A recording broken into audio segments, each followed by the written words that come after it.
Pasensya na po kayo at napakainit. Malabo po yung video ko. Lumayo tayo po ng kaunti yan para makuha po ng maganda yung Tibidabo. Yan guys. Tayo sa medyo malayo yan. Kataas po nito eh. Isa nga po sa isang sikat ito na pinapasyalan dito na isa sa pinakamataas po. Dito sa Barcelona na pasyalan. Yan, napakadaming pong turista na mamasyal dito guys. Yan guys. Marami rin pong kainan dito, hindi po kayo magugutom dito. Yan, yung mga restaurant po dito Daigoro. Yan guys. Yan. Tsaka kung may sasakyan kayo kahit motor, kahit kotse, marami pong parking dito. Hindi ko kayo problema sa parking.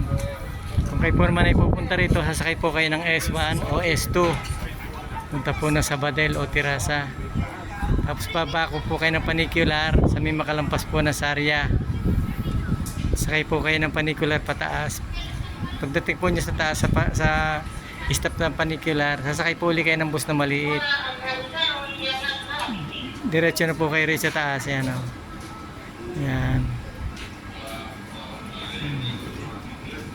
Yan guys.